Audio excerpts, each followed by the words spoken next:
Hey guys, Dylan from the Geek Duo here, and today I'll be bringing you my RWBY Volume 8 Chapter 7 breakdown, my last RWBY breakdown of 2020. And let me just say, this episode was everything I wanted and more. Now, as seems to be the running theme of this volume, I think this episode was the best of the volume so far, though I am biased about that because almost everything I predicted would happen this episode did end up happening this episode.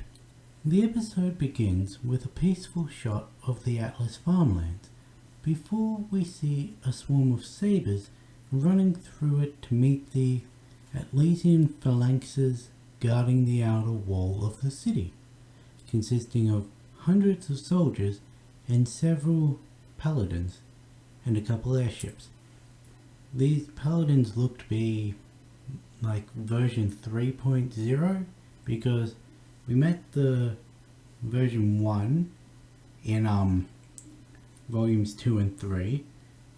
We met the version 2, which is what Maria was working with when moving the heavy machinery in Amity, and these look like an upgraded versions of the actual combat ones we saw in volumes 2 and 3. We see that this collection of sabers is merely the first wave, as Monster rises up and then releases another flood of liquid grim, spawning in another wave of sabers, as well as various other aerial and ground troops, including this fan-made sulfurfish. And these all run to join the battle against the soldiers. It then cuts inside Ironwood's office as he is watching this through his window, and his body language is very interesting because while his expression on his face shows nothing but fury, he's actually holding his body in a way that someone experiencing heavy anxiety would, which is arms held close to the chest and pulled up high rather than just crossing his arms like he would if he was angry. He walks over to his terminal and tells one of his squadron commanders to broadcast a message telling all Atlesians to evacuate to the subway. We see this message being broadcast to a group of Atlesians who are chilling on a rooftop garden despite there being a massive crisis happening in the world surrounding them. All of these Atlesians start running to the nearest subway entrance. The one we see was actually blocked off with chains saying under construction, I think it was. I don't have the image in front of me to actually read what it said, but we also see a father and daughter who don't run. The girl stands and stares at a swarm of what looks to be lances flying around the city, but luckily a squadron flies by, giving them enough time to recover from their shock and run towards the subway. We then cut inside the Aesop's airship as we hear the radio chatter from a couple of squadrons, one of which was trying to get the shield generators back up, but there was too much damage, so they were told to divert their resources elsewhere, which what exactly would bring the shields back up to anyway, because a lot of Grim are already in the city.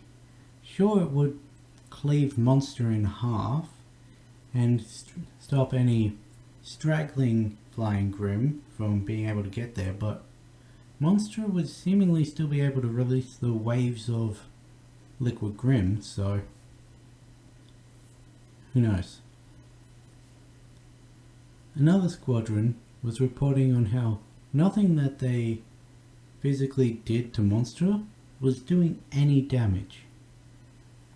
Winter calls in their approach, telling Ironwood that while they haven't found Penny yet, they have arrested Xiaolong, Ark, and Ren, but James tells them to stand by, and this is when they finally get a good look at just how large Monstra actually is, having only seen it from a distance. Jean comments that this is where the Hound took Oscar, and Vine dismisses it, saying, "Grim don't take prisoners." James's voice comes back over the radio and telling the teams that are firing on Monstra to pull back and focus on the moving forces, that being the Grim on the ground and in the sky. And he then tells Winter that while they can't damage it from the outside, the science team is building a bomb that they'll drop off as close to the whale as they can, and her team will be responsible for taking it inside the whale. Jean once again brings up the fact that Oscar is still inside the whale, and Yang continues on from this, trying to get them to see reason. We do get a glimmer of doubt crossing Winter's face in this scene, as she knows that taking the bomb into the whale basically means they're signing their own death warrant, because regardless of whether the bomb is instant detonation or on a timer, they'd have to get in, plant it, turn it on, get out while fighting the Grim that are in front of them and any Grim that come from behind them, and also fighting any of the lieutenants that they come across. They know there's probably little to no chance of them actually making it out. We then go inside the whale as classical piano music starts to play, and we see Salem standing on her lookout, calmly sending out wave after wave of liquid Grim, and looking much like a maestro conducting an orchestra.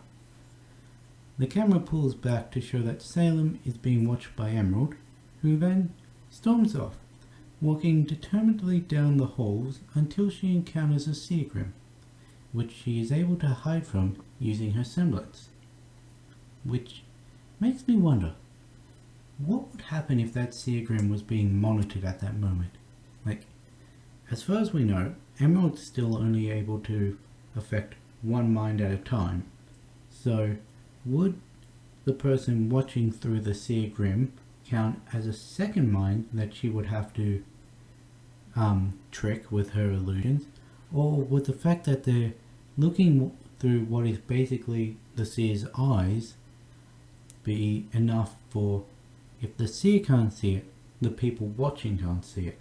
Once the Seer has passed, Emerald continues on her walk towards Oscar's cell, where he is in the midst of another meeting with Hazel. So she decides to listen in on what is being said. We then move inside the cell, and we see that Oscar Ozpin is hanging from his hands from a meat hook, which already gives creepy vibes. Meat hooks on their own, but the fact that they've got a prisoner hanging from it means this room was designed purposefully for torture. Which, given what we know about Salem, not surprising.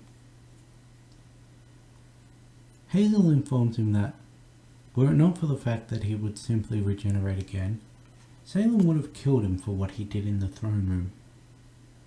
And Ozpin continues to try and get through to Hazel, and this is when we find out how Hazel joined Salem's faction, where she promised him she would be able to bring about a new world order, one without the kingdom, without the Huntsman Academies, without Ozpin.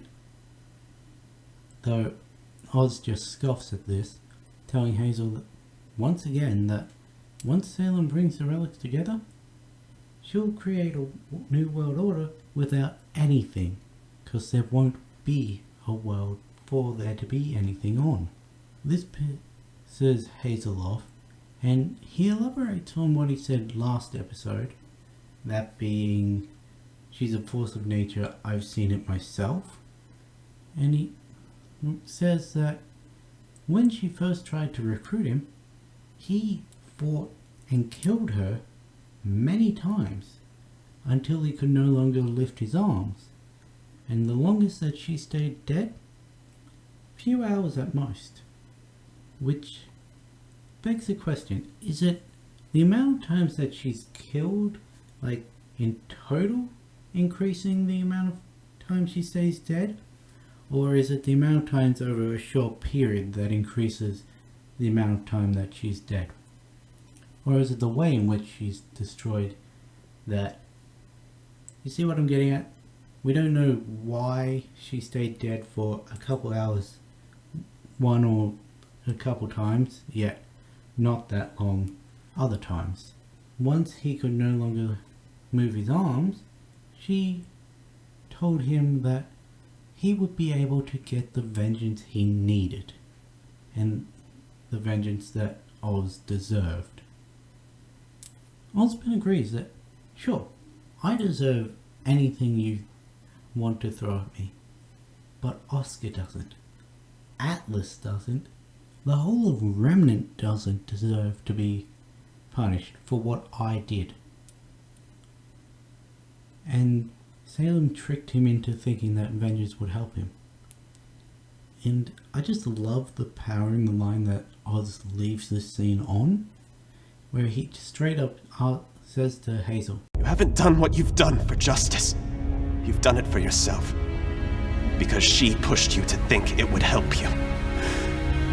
Well, has it?" And then the scene fades away, and we cut to the inside of the Schnee Manor, specifically Weiss's room, as Weiss is tending to Nora's bandages once again. We see that Nora is still mostly out of it, asking, "Now what am I good for?" in her sleep, before rolling over and Weiss tenderly brushing Nora's hair off of her face. They are quickly joined by Ruby and Blake, who were off grabbing the three of them cups of tea, and they ask how Nora is doing and voice their concerns for Mantelteam. Blake comments on how Salem's whale is making Grimm faster than the military can stop them, and at this rate, Atlas won't stand much longer. It'll be quickly overrun, either by the Grimm forces breaching the wall, or the aerial Grimm just picking off everyone in the city. She doesn't say this is what I'm building on to what she said. Ruby questions what they'd even be able to do against something the size of the whale, as it's much larger than a Leviathan, and she wasn't able to successfully petrify that, so I do have a theory as to a way they could use the Silver Eyes, but at the same time, it's very much a Deus Ex Machina, and I don't like it because of the fact that it could very well just end a fight like that, and every fight like that. So I hope they don't go that way this time. Weiss asks whether they should just sit and wait for reinforcements that have been spurred by Ruby's message to arrive, but before they can deliberate on this anymore, they're interrupted by May entering the room and telling them Mantelteam hasn't been heard from in a while, so we're going to go down and help the people in the crater and get away from what's happening up here, because Atlas, it's got a military to defend it. Mantle only has us. Which, yeah, that's true. We've got 3 of the 4 Happy Huntresses. We had 4 of the 7 Huntsman students. And now we've got 2 Happy Huntresses. That's all we know defending the entire populace of Mantle that managed to get to the crater. Weiss tries to reason that hers and May's families are in Atlas, but May says she has no family in Atlas. And while I am not trans, and I can't say whether this is a good portrayal of what May would have experienced in Atlas, I do like the line that she says. Mantle needed me. And to the Marigolds, that meant I wasn't their son anymore. And I made sure that everyone knew that I wasn't their daughter. And I love this line, A, because it's a giant fuck you to the transphobes, because they deserve that. And it's also the on-screen confirmation that May is trans. I know we're told pretty much immediately after her on-screen appearance, well, not immediately, but not long after her first appearance, that she was trans. We now get it in universe, so people can't deny it anymore. They still will, but May concludes this saying that the Marigolds, they still have Henry. The Schnees, they'll still have Whitley. And Amity team needs to choose a side in this fight. Blake comments that they've heard that ultimatum before. Ruby steps in saying that there are no sides. There can't be any sides if they're going to stand a chance against Salem. This calms everyone down, and May asks Ruby what her plan is, as the camera pans back out of the room to show Whitley has been listening into this conversation. And then the scene changes. I again love this inclusion because we get to see Whitley's realization that if things don't change, then he's going to lose his sister because of his attitude and actions, or in some cases lack of actions, much like how Henry lost his cousin. Now, we know that when May left Atlas, the Marigolds still saw her as she was physically born as. And so the Marigolds, her parents, didn't accept that. We don't know, however, if Henry did or if he even knew about it. And I would just love a scene of May running into her family, her parents and cousin, as she's trying to leave Atlas, and Henry meeting his cousin as she truly is, and then standing up against her parents in her defense. Just to give him something more to a character than a snobby, home-brand version of Neptune. That, or it would be funny if Henry wasn't aware that May was trans, so he sees a blue-haired woman, starts hitting on her, much like he hit on Weiss, and then May just turning around like, I am your cousin. And we get to see Henry's reaction to, oh shit. And then him standing up for her.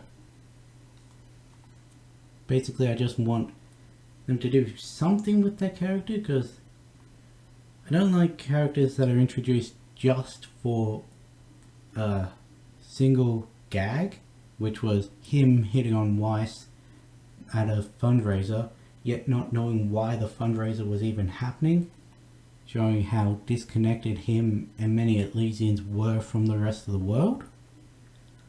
Like, if they bring the character back later on and flesh out the character, that's when I'm okay with them initially being brought in just for a single gag. I mean, they wouldn't have brought them up if they weren't going to be important again. I I'm hoping.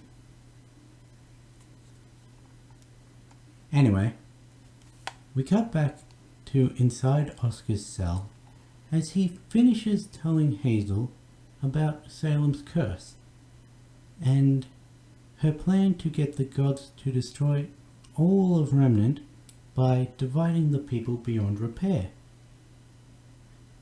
Hazel, of course, still doesn't believe what Oz is saying because it's Ozpin, so Oscar decides to take back control and give a leap of faith, as you would.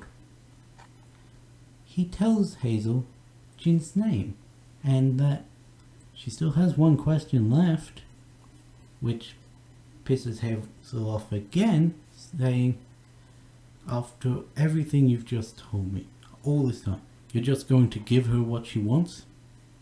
And Oscar's like, no, I'm giving you the password. Telling Hazel, I trust you not to give it to Salem.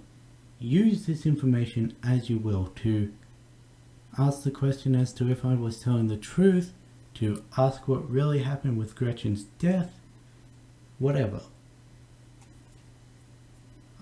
But it's basically the final nail in the coffin to Hazel being talked into deferring from Salem. But you've got to remember, Emerald was listening in on this conversation, and they make sure to remind us of this as we pan to her reacting to what Ozpin has just said, followed by her telling Mercury the exact same thing. Mercury plays it off by saying he's a prisoner. He'd say whatever he could to get out of this situation. And we find out that he's leaving immediately to go to Vacuo, as per Salem's new orders. He also points out that even if what Ozpin said is true, then we can't stop Salem. So it's better off to fall in line for self-preservation like Hazel did. The big guy wouldn't pick fights he couldn't win. He finishes the argument by walking out of his room and saying, Salem's not going to destroy the world, but he's interrupted by Tyrion, who says, of course she is. She's destruction incarnate. The fact that you didn't know this already? You must be really foolish. I am, of course, paraphrasing. I don't have the actual quote written down. I really like the way Tyrion says the things he does. We follow the three of them to the docks, and we find out that Tyrion is going to be Mercury's partner for this mission, much like he was Watts' partner in Atlas. Maybe Salem's hoping the same thing will happen and she can get rid of Mercury and bring Watts back. I don't know. And as Mercury is shoved into the airship, he looks back at Emerald with a concerned, almost scared look before his expression changes to a determined one as he gives a nod to Emerald. It's a small one. I had to go back and double check that he did actually move his head, and yes, he did. That's the last we see of the villains this episode. And let me just say, anyone who is a sucker for redemption or deferral arcs for villains is being well fed this episode, because it's basically confirmed by now that Hazel is going to be leaving Salem's employ one way or another, either actually leaving with Ozpin or dying trying. And it's basically confirmed that Emerald's going to defer as well. Mercury, his nod is basically telling her, get out of there. I'm going to ditch this lunatic in the desert. Get out of here. We may meet up again. We may never see each other again. Just get out of there. Because, yes, they do bicker and argue a lot. They are very close. They've been basically family to each other for years. So we don't know how many years, but at least 2-3 years at this point from when they met, well, when we met Ruby to now, and they were with Salem before that. So they basically just the three of them for that period of time until Volume 4 when they get to Salem's fortress. There's also the fact that we've got to remember Emerald is based off of Aladdin. And what was the main catalyst in bringing Aladdin's story forward? Stealing the genie's lamp from the Cave of Wonders. And where is the lamp? In Salem's fortress. A cavernous space filled with crisscrossing corridors that could very well be made a reference to the Cave of Wonders if Emerald were to steal the lamp. Also, this has nothing to do with the deferral arcs or anything, but with Mercury going to Vacuo, we don't get to see Yang v Mercury round 3 yet, though we may get to see Mercury versus Yatsuhashi and Coco round 2. Though he'd probably have to go up against Velvet and Fox, maybe Sun, Neptune, Sage, Scarlet, Nolan. We then cut back inside the Aesop's ship, as Mantle Team is begging them to let them try and rescue Oscar before they bomb the whale. And the Aesops we can see, that being Vine, Elm and Winter, are actually looking sad that Mantle Team will be losing a friend. John offers them up to be a test run for how they'd get the bomb into the whale, like the route, what they're up against inside the whale, and while they're at it, they could try and get Oscar out. Mara is in disbelief that they'd be willing to go inside the whale without help just to save Oscar. And Yang asks, wouldn't you do the same for Harriet, for Vine, Elm? And Elm just repeats what was said last volume about how they don't let feelings get in the way. Though she is very sad.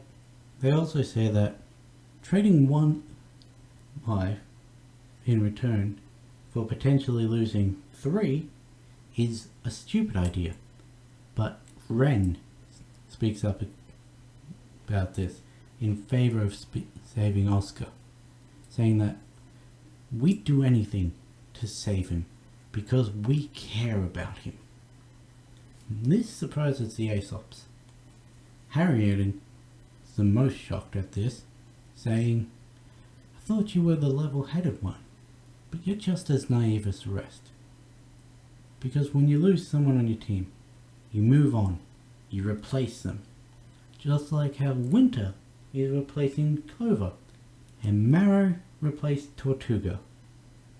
I just want to cut in here and comment on the fact that Tortuga is actually Spanish for tortoise, and I mentioned this in my reaction, but I only just realized that the Aesops have lost 2 members in a very short time, because when we met them couple months ago in universe time, they well, not even a couple months ago, maybe a month ago, they said Mara was still very new.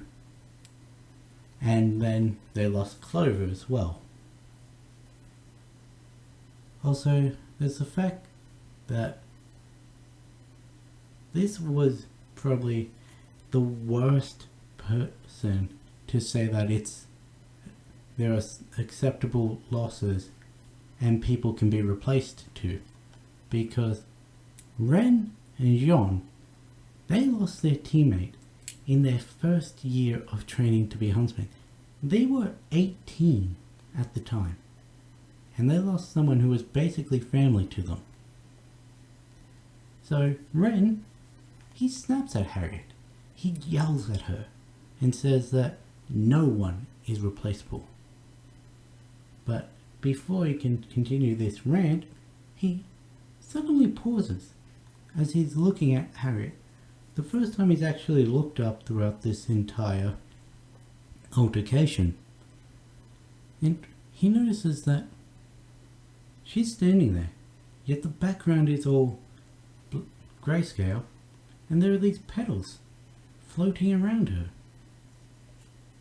But that's not all he can see, because he can see her true emotions, the ones she's hiding from everyone else, saying that she doesn't believe what she was saying either, and that she's furious that Clover's dead.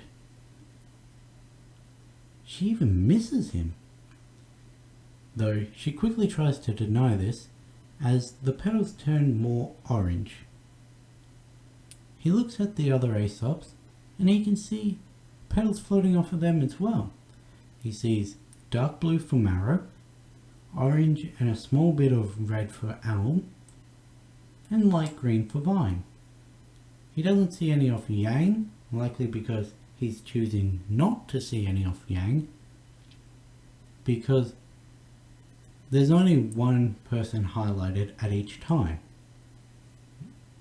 I won't be getting any more into Ren's semblance, because I'll be doing that in a different video, and I won't be going into what emotions these petals could be representing, because that'll be a different episode again. But he does look at one more person at this point, and that's himself. And he sees that there are pink petals floating around him. He then uses what he gained from looking and assessing the Aesops to realize that that's why they lost against Team RWBY. They hid their feelings for each other from each other, and because of that, they couldn't work together as well as they could, because they all thought that the others wouldn't protect them in the way that they would protect them. I just wanted to say that this is the first time we've actually seen a semblance evolve, because Ren, his semblance was tranquility, and now it's empathy. So rather than masking emotions, he almost becomes the master of emotions. Like, he can't actually push emotions into other people yet. He may, but the fact that he can now see and analyze emotions that people are feeling, even the ones they don't want people to see, is a massive change from what he used to be able to do. And it's fitting that it's Ren's semblance, as he was the one who told us in Volumes 5 that semblances can evolve. I did also want to try and take this moment to sort of explain why we'll be getting old Ren back from this point, or should be getting old Ren back from this point, because think of it this way. Say your phone needs an update, a system update. You put it off because you can't be bothered, you're happy with the way it is now. The longer you put it off, the slower the system runs, the more crashes you experience, until finally you update it and everything's running smoothly again. That's basically what's happened to Ren this past volume and a half, since his semblance had evolved from the masking of emotions to what it is now. His brain was trying to process all the external emotions around him without having the programs to do so, meaning they were all flooding into him and then had nowhere to go, so they were just exploding out of him as well. Hence, angsty Ren in a very angsty environment. Anyway, being called out on their failures against Team RWBY angers Owl, and she moves to hit Ren, sort of a dick move considering his arms are tied behind his back, but Winter steps between them and tells everyone that they'll be letting Mantle Team try and free Oscar from Sailor. And when Harriet questions Winter's decision, Winter simply turns to her and says, "I outrank you," instantly shutting Harriet down. This is another line from this episode I love, mainly for the way she delivers it, just completely deadpanned, you have no say in this because I'm your superior officer, and of course the fact that it's delivered to Harriet. Winter then informs Mantle Team that if they don't make it out in time, we'll still be delivering the bomb when it's ready, which causes Maro to wince, but Jean just accepts this term. Now, I don't think that Winter would actually trap her sister's friends inside a whale when the bomb arrives, though we'll have to see if that situation actually comes up. They land the ship a little beyond the front lines and uncuff Mantle Team, and Ren goes to have a few words with Maro before leaving the ship, exposing in front of everyone the fact that he doesn't want to be a part of this. He's not happy with what's going on. But Maro simply replies, "I have a job to do." Though he does hesitate, which doesn't go unnoticed by Harriet. Yon and Yang jump from the ship, and before doing the same, Ren tells Winter that, "I know you feel the exact same as Maro." And we get to see Winter through his eyes, and she's actually swirling with all of the coloured petals that we'd seen before, well, barring pink. Also, I want to note that the different coloured petals, they actually flow differently, because the red and orange ones, they float upwards. The blue ones, they softly float downwards, and the green ones, they swirl around you. I couldn't really take any specific difference in the way pink flowed from blue, except that it seemed to start about halfway down, whereas blue was full top down, though that could just be the way in which Ren could see himself.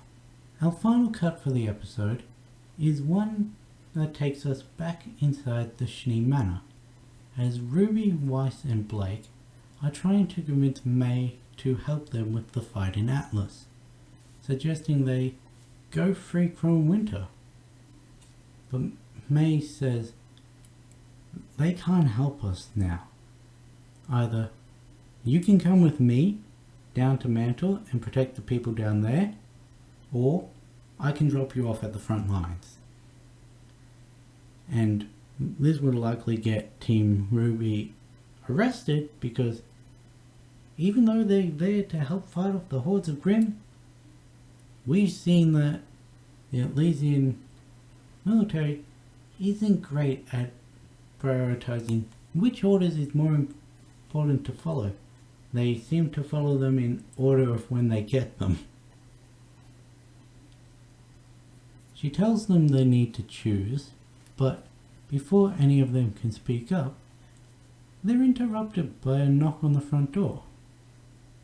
May, Blake and Ruby all pull out their weapons and follow Weiss as she goes to open it, but fighting isn't necessary because standing on the other side of the door is everyone's favourite butler, Klein. We actually get to see a couple of his personalities. One I don't think we got to see last time, because when he's greeting Weiss at the door, he's in his doc identity, which is the light brown eyes. And this is when he announces he's here to help Nora. When Weiss tries to apologize to him for getting fired, he turns into the dopey identity, which is the mint green eyes.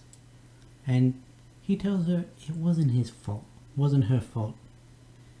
And then his eyes change to red and he says it's all on Jacques.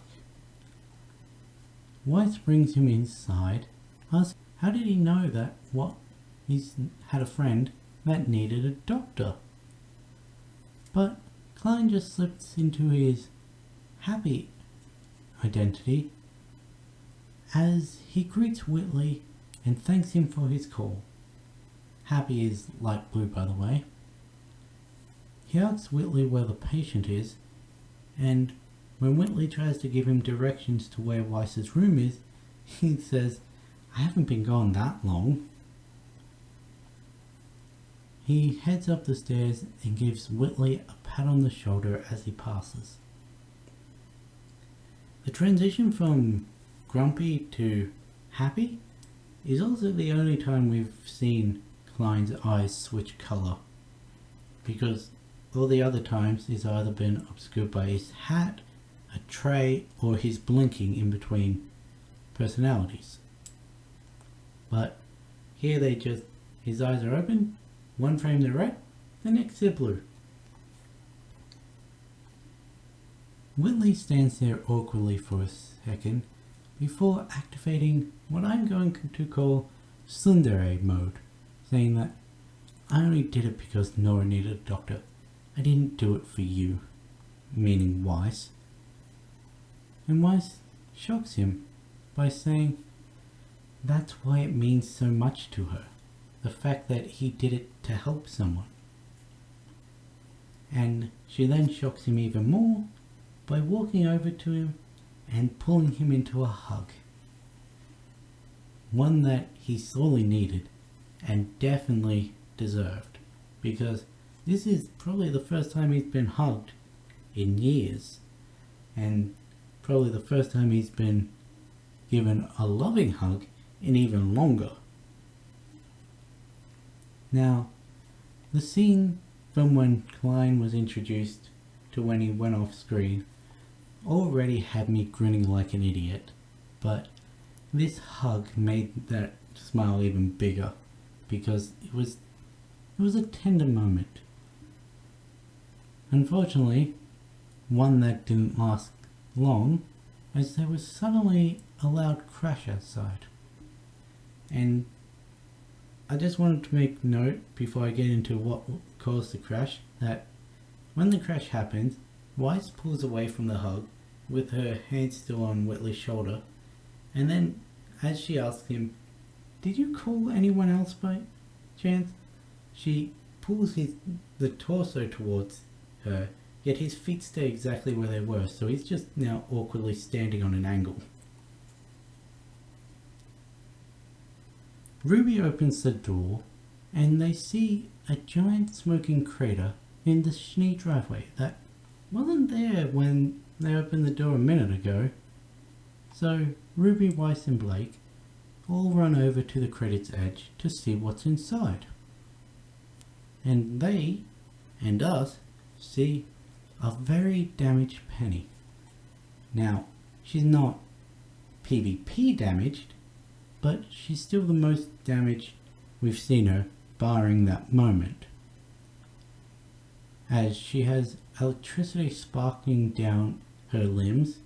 She's lying in a pool of what is essentially her blood, that being the green fluid that powers all the mechanisms in her body, and she can barely even move as she reaches out towards her friends, telling them, "I'm sorry," before passing out. Now, I'm not really sure what she's sorry about, because as far as we know, she's gone above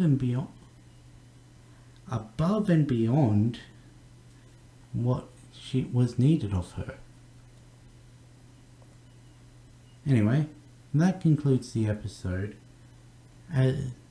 It concludes the RWBY season for 2020, and in the words of Eddie Rivas himself, it concludes the tame half of the season, which does not instill a lot of hope in me for what's to come. Now, over the hiatus, which is about a month, the whole of January, plus the last 2 weeks in December, so a month and a half, I will be continuing my RWBY content with hopefully a video a week after the Christmas New Year period. So 1 per week throughout January, as I have my prediction / death flag video for the second half of Volume 8. I have that pedal emotion connection video that I mentioned earlier in this episode, and I have a hound video, one that I haven't actually seen anyone mention as a possibility, and where I'll be going over all the other potential ideas as to how the hound had been created. I'm sure I can think of one more theory video. So, with that being said, if you liked the video and have any points that you want to discuss with me on, comment them down below, and I'll catch you in the next one.